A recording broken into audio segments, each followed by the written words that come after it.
Lesson 1. Creation.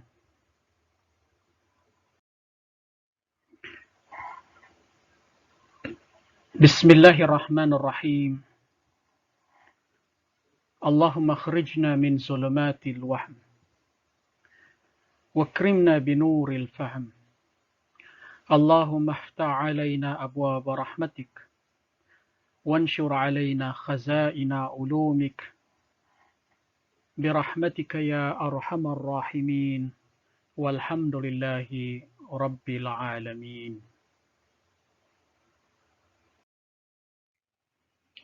Welcome to Lesson 1, Creation, of Module 1 about pre-prophetic period of our course AIS 2135.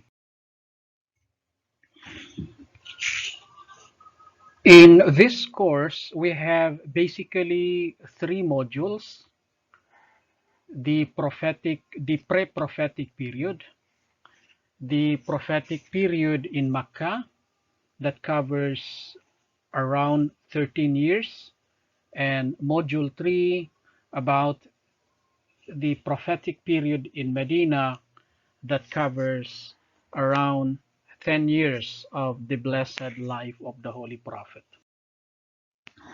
So in module 1 about pre-prophetic period, we have the following lessons: creation, the children of Ismail alayhi salam, Hashim, Abdul Muttalib, the year of the elephant or Amul Fil, the fate of the ancestors of the Prophet, Abdullah, birth, sacrilegious war or Harbul Fijar, and the League of the Virtuous or Hilful Fudul, and the Prophet's marriage to Khadija, reconstruction of the Kaaba. And the last lesson is about the age of ignorance as a whole, or Yawmul Jahiliyyah.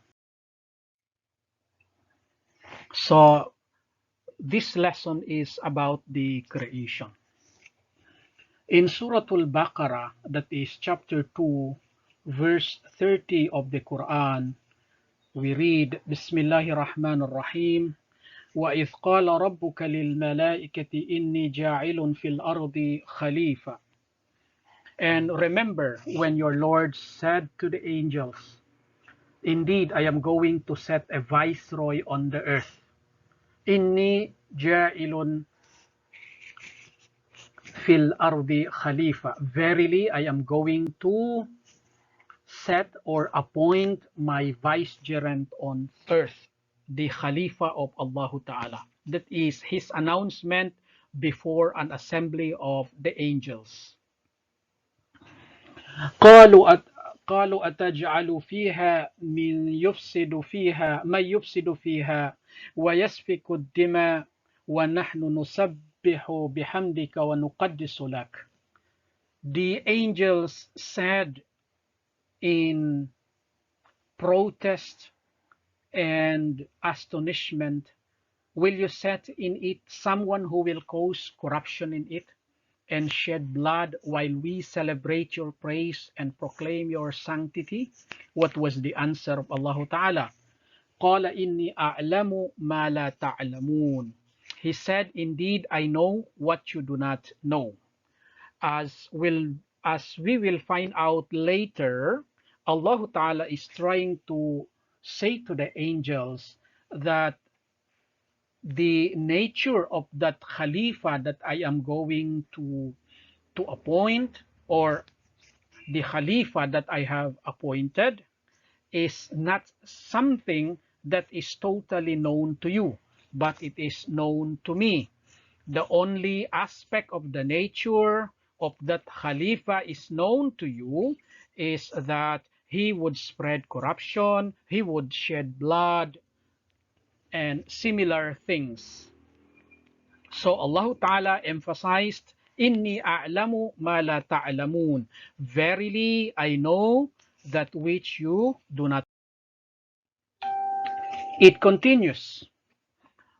وَعَلَّمَ آدَمَ أَسْمَاءَ كُلُّهَا, and he taught Adam the names, all of them. Then he presented them to the angels and said, tell me the names of these if you are truthful. Allah Ta'ala presented some things, certain things, or certain personalities. And then he asked the angels to identify those presented entities. And then what happened? They said, immaculate are you, subhanaka la ilma lana illa ma 'allamtana. We have no knowledge except what you have taught us. It means to say, since you did not teach the names of those entities, then we don't know. Indeed, you are the all-knowing, the all-wise. Innaka antal alimul hakim. It continues in the third verse. He said, O Adam, inform them of their names, meaning the names of those named entities. And when he had informed them of their names, he said, meaning Allah Ta'ala addressed the angels saying, did I not tell you that I indeed know the unseen in the heavens and the earth, and that I know whatever you disclose and whatever you were concealing? It means to say, did I not tell you, inni a'lamu ma la ta'lamun? Verily I know which you do not. So the verse continues, or it means to say, it continues in another verse. وَإِذْ قُلْنَا لِلْمَلَائِكَةِ اسْجُدُوا لِآدَمَ فَسَجَدُوا إِلَّا إِبْلِيسَ. And then Allah Ta'ala said to the angels, prostrate before Adam. They all prostrated, but not Iblis. Aba wastakbar, meaning Iblis refused and acted arrogantly. Aba wastakbar. Wakana minal kafirin. And he was one of the kafir. He was one of the faithless. Now, the question is, was Iblis or is Iblis an angel? According to Mufassirin, and in the Islamic teachings as a whole, Iblis is not an angel. He belonged to another type of creation, what we call jinn. But it so happened that because of his obedience to Allah Ta'ala for thousands and thousands of years, he was in the assembly of the angels, meaning he was one of those who were being addressed by Allah Ta'ala. Although he was not an angel, but he was there and he was part of the addressee or addressees of Allah Ta'ala.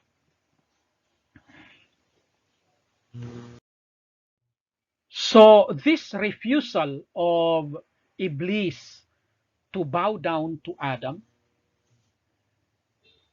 is a fact that we could learn certain things. We could deduce, we could infer many things. Among them are the following.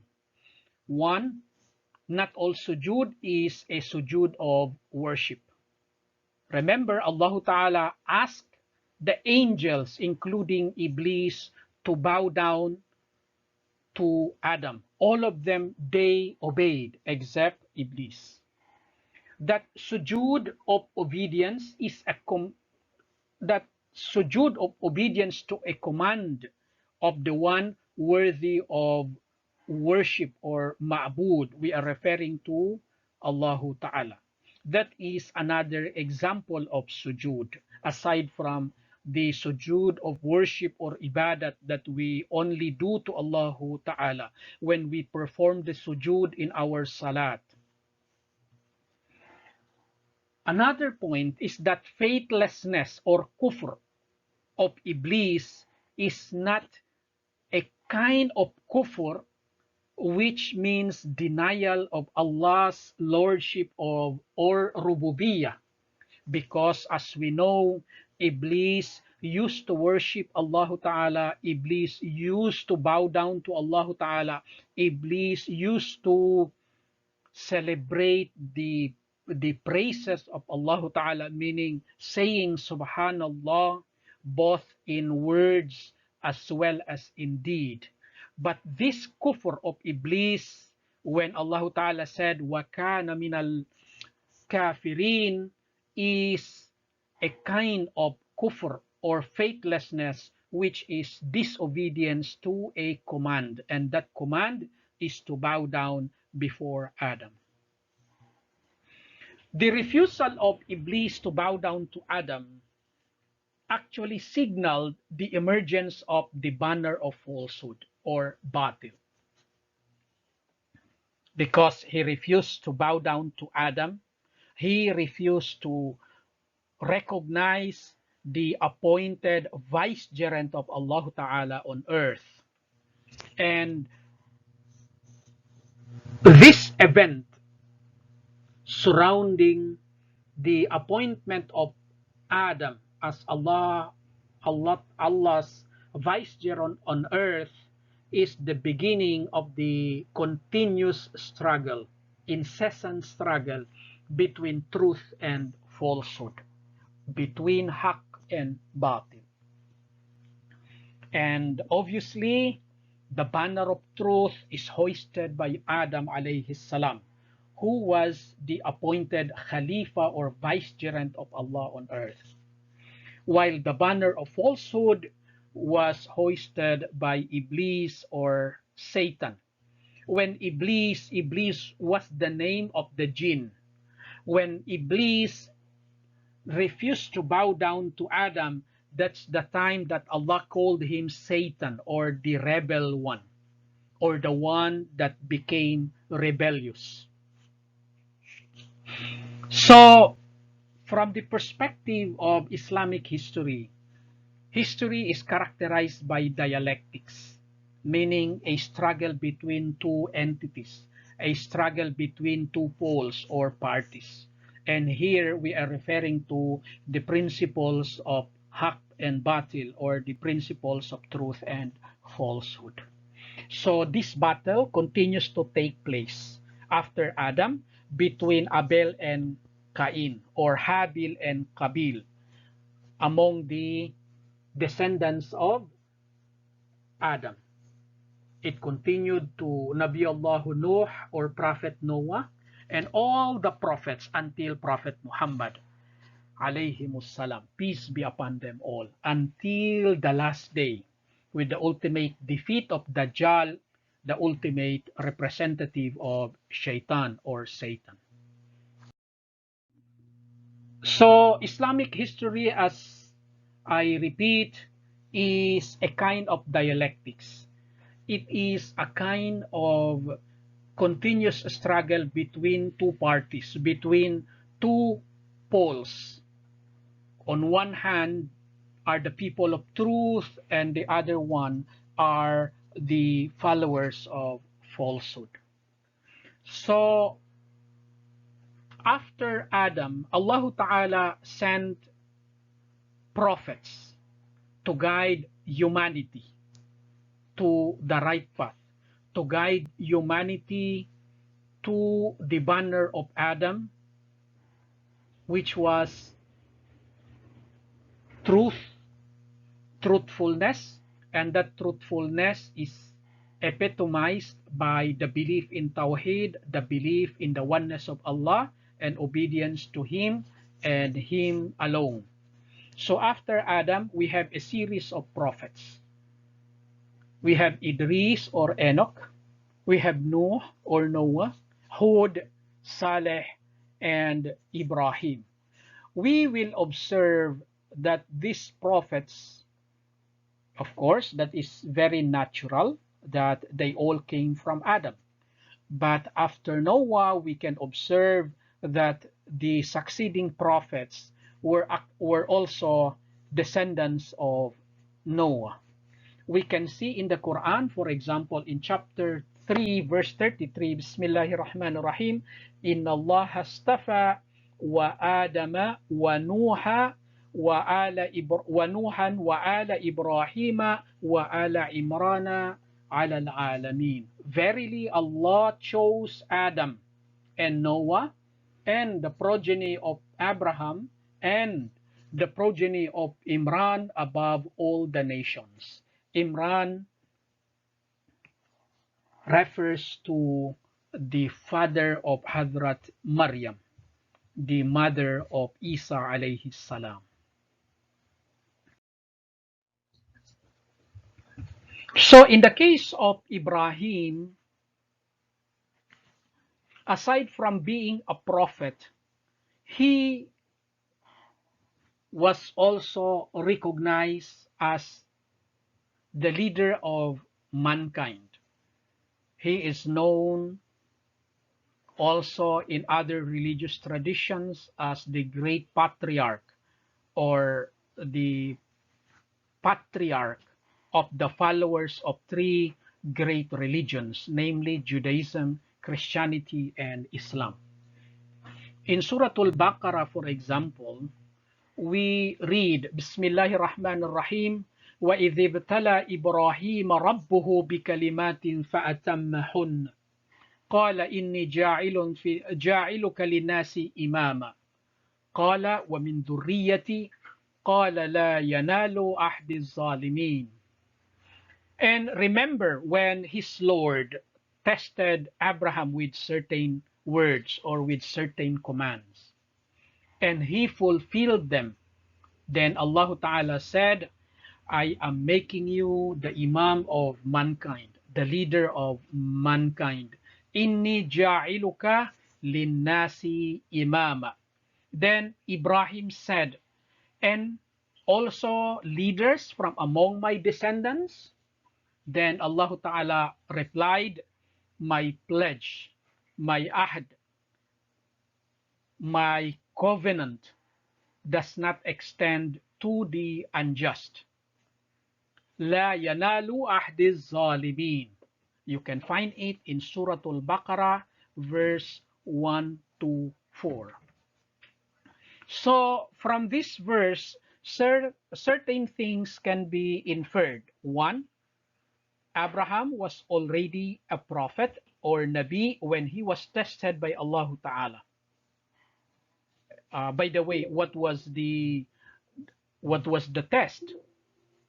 The test was about the command of Allah Ta'ala for him to slaughter his only son during that time. I am referring to Ismail alayhi salam. Another point is that Ibrahim alayhi salam became leader of mankind when he passed the test. And his descendants were also leaders of mankind. But there is an exclusion. There is an exception. And that exemption is that the unjust or zalim descendants of him will not be included in the leadership of mankind. And another verse tells us that polytheism is indeed the great injustice or the greatest of injustice or zulm. Inna shirka la zulmun azim. It was actually an advice of Luqman the wise to his son. Do not associate partners with Allah Ta'ala because inna shirka la zulmun azim. That polytheism is indeed a great injustice. Okay, so who are the prophets after Ibrahim? We can find Lut, his nephew, Ismail, his firstborn son, Ishaq, the second-born son, and then Yaqub, the son of Ishaq, and Yusuf, the son of Yaqub, Ayub, Shu'aib, Musa, Harun, Dhul-Kifl, Dawood, Sulaiman, Ilyas, Al-Yasa, Yunus, Zakaria, Yahya or John the Baptist or Juan Bautista as we know in Filipino, Isa alayhi salam, Hadrat Isa al-Masih, the Messiah, and the Holy Prophet alayhi salam. May peace be upon all of them and all of their pious descendants. About Nabi Allah Isa, there is something that was mentioned even before about the family of Imran as among those who were chosen by Allah Ta'ala. When Allah Ta'ala said in Surah Ali Imran, verse 33, that He chose Adam, Noah, the progeny of Ibrahim, and the progeny of Imran. Imran is referring to the father of Hadrat Maryam.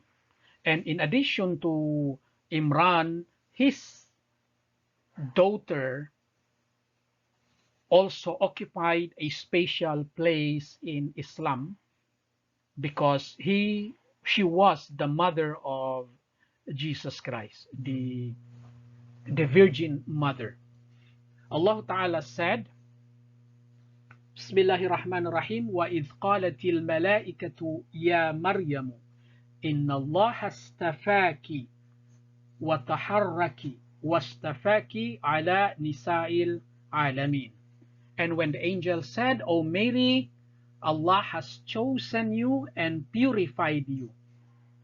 إِنَّ اللَّهَ اسْتَفَاكِ وَطَهَّرَكِ. And He has chosen you above the women, above the world's women. So, given all those things, there are certain recurring themes in Islamic history that we could notice. One, the appointment of prophets and spiritual teachers or guides is a prerogative of Allah Ta'ala. It is not something that is of our own liking.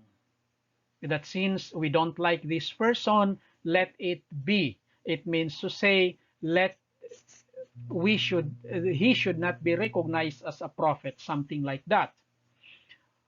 Another point, the prophets, they belong to a single family. Majority is not the basis, because if the history of the prophets were our guide, we will realize that in most cases, most of the people, they refuse to follow him. Look at what happened to Noah. Look what happened to Ibrahim. Ibrahim was thrown to a very big bonfire. Noah was called mad because he was building an ark on top of a hill. Zechariah was killed, so was his son John the Baptist. Isa alayhi salam was about to be killed as well. The prophets were also opposed by the majority of the people. So with this, that's the end of lesson 1, and next time we will deal with lesson 2 about the children of Ismail. So for more similar lessons, subscribe to Wayfaring with Mansoor channel. So that's it. Wassalamu alaikum wa rahmatullahi wa barakatuh.